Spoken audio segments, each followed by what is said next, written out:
અરવિંદ જીવાભાઈ પ્રાથમિક શાળાના ઓનલાઈન એજ્યુકેશનમાં આપ સર્વનું હાર્દિક સ્વાગત છે.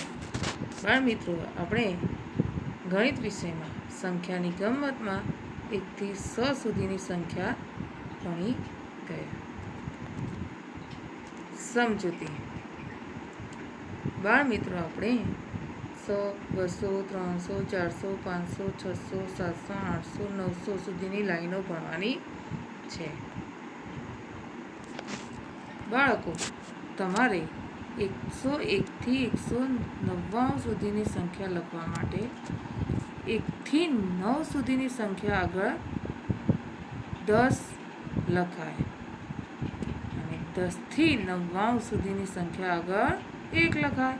આ જ રીતે 201 થી 299માં 1 થી 9 સુધીની સંખ્યા આગળ 20 અને 10 થી 99 સુધીની સંખ્યા આગળ 2. એ જ રીતે 301 થી 399માં 1 થી 9 સુધીની સંખ્યા આગળ 30 અને 10 થી 99 સુધીની સંખ્યા આગળ 3. આમ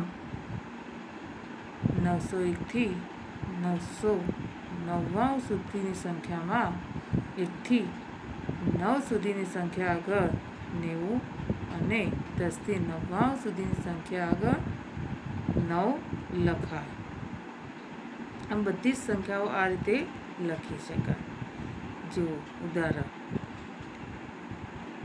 100ની લાઈન લખવા માટે 1ની આગળ 10 એટલે 101, 2ની આગળ 10 એટલે 102, 3ની આગળ 10 એટલે 103, 4ની આગળ 10 એટલે 104, 5ની આગળ 10 એટલે 105, 6ની આગળ 10 એટલે 106, 7ની આગળ 10 એટલે 107, 8ની આગળ 10 એટલે 108, 9ની આગળ 10 એટલે 109, 11ની આગળ 1 એટલે 111, 12ની આગળ 1 એટલે 112, 13ની આગળ 1 એટલે 113, 14ની આગળ 1 એટલે 114, 15ની આગળ 1 એટલે 115, 16ની આગળ 1 એટલે 116, 17ની આગળ 1 એટલે 117, 18ની આગળ 1 એટલે 118, 19ની આગળ 1 એટલે 119. આમ 99ની આગળ 1 એટલે 199. આમ બધા જ 2 અંકની સંખ્યા આગળ 1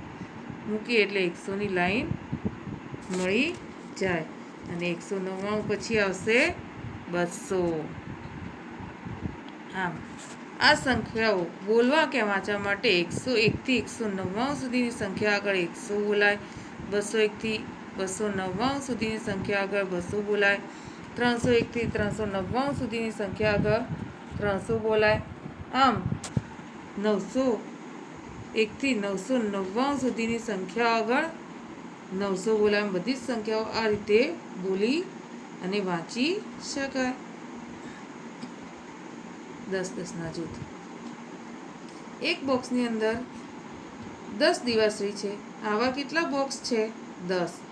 એટલે 10 + 10 + 10 + 10 + 10. 10 કેટલી વખત? 10 વખત. 10 વખત એટલે કેટલા થાય? 100. 100-100ના જૂથ. ચલો બાળ મિત્રો, આ ચિત્ર પહેલું જુઓ. એમાં પહેલી સ્લાઇડની અંદર 100 ચોરસ ખાના છે. એવી જ રીતે બીજી સ્લાઇડમાં પણ 100 ચોરસ ખાના છે. એટલે કેટલા થશે? 100 + 100 એટલે 200. એવી જ રીતે બીજા ચિત્રમાં ત્રણેય સ્લાઇડની અંદર 100 ચોરસ ખાના છે. એટલે કે 100 + 100 + 100 એટલે કેટલા થશે? 300. મણકા ગોળીની મદદથી સંખ્યા બનાવો. ચલો 100ના સ્થાનમાં કેટલા મણકા છે? 1, 2, 3, 4. દશકના સ્થાનમાં 1, 2. એકમના સ્થાનમાં 1, 2, 3, 4.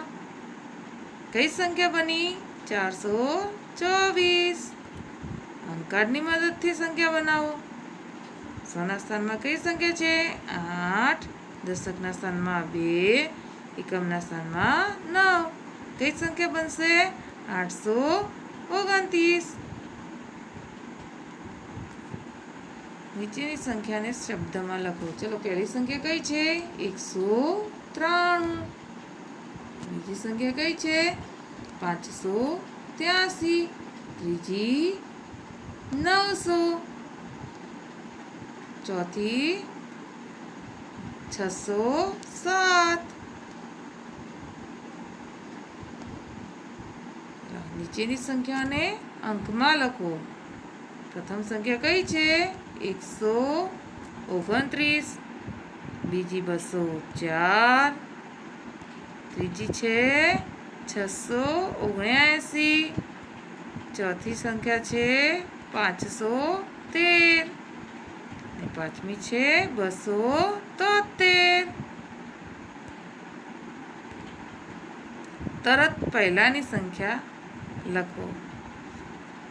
આપેલ સંખ્યામાંથી એક બાદ કરતા તરત પહેલાની સંખ્યા મળે.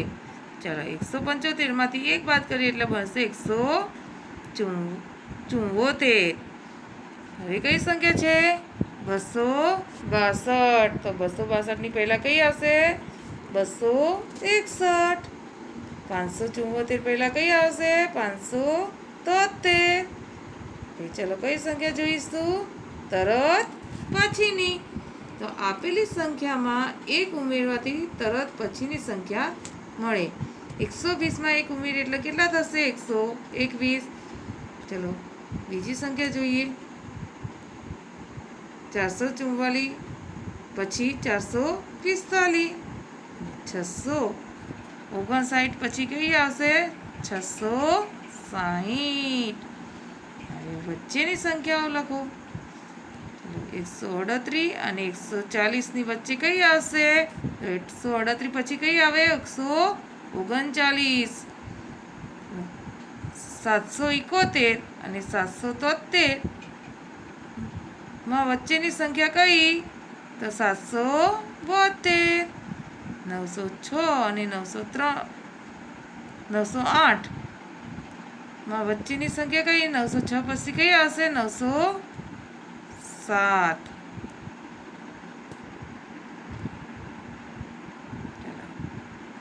નીચે આપેલી સંખ્યામાં સૌથી નાની સંખ્યા પર ગોળ અને સૌથી મોટી સંખ્યા પર ચોરસ કરો. ચલો બાળ મિત્રો, થોડી સમજૂતી જોઈ લઈએ. એક અંકની સંખ્યા કરતા 2 અંકની સંખ્યા કેવી કહેવાય? મોટી. અને 2 અંકની સંખ્યા કરતા 3 અંકની સંખ્યા કેવી કહેવાય? મોટી. હવે મોટી સંખ્યા જોવી છે આપણે, તો 3 અંકની સંખ્યાઓમાં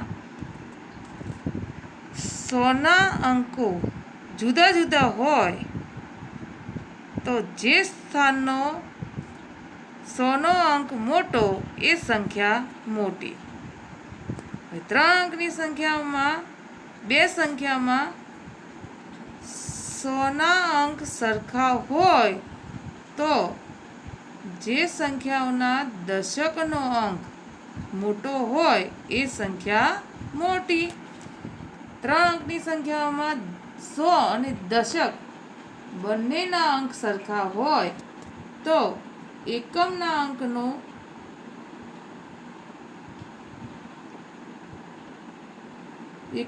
અંક જેનો મોટો હોય એ સંખ્યા મોટી. જોઈએ.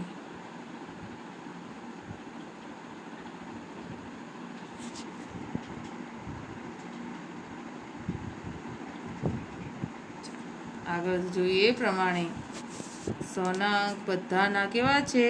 જુદા જુદા. પહેલા નાની સંખ્યા જોઈશું ને પછી મોટી સંખ્યા. ચલો, હવે આ જોવા માટે હું શું કરીશ? 100ના અંકો જોઈશ. હવે આ 100ના અંકોમાં આ 5 સંખ્યાઓની અંદર 100ના સ્થાનમાં કયો અંક નાનો છે જુઓ. તો પહેલો છે 1, બીજો છે 2, ત્રીજો છે 9, ચોથો છે 8 અને પાંચમો છે 4. આ બધા જ કરતાં નાનો અંક છે 1. એટલે નાની સંખ્યા કઈ? 189. હવે આ બધા જ કરતાં મોટો અંક કયો હતો? તો 9. તો મોટી સંખ્યા કઈ? 903. એવી જ રીતે બીજી સંખ્યાઓમાં જોઈએ તો એમાં પણ 100ના સ્થાનના અંકો કેવા છે? જુદા જુદા. હવે જોઈએ તો પહેલામાં 2 છે, બીજામાં છે 7, ત્રીજામાં 1, ચોથામાં 9 અને પાંચમામાં 5. બધામાંથી નાનો અંક કયો છે? તો 1. તો 156 સંખ્યા નાની. અને બધામાં મોટો અંક કયો? તો 9. તો 900 સંખ્યા મોટી. હવે ત્રીજી સંખ્યા જોઈએ તો એમાં પણ બધા જ 100ના અંકો અલગ અલગ છે. પહેલા છે 2, બીજો છે 8, ત્રીજો છે 3, ચોથો છે 5 અને છઠ્ઠો છે 6. બધામાં નાનો કયો અંક છે? તો 2. 256 એ સંખ્યા કેવી કહેવાય? નાની. અને મોટી સંખ્યા કઈ? તો 887. ધન્યવાદ મિત્રો. ફરી મળીશું.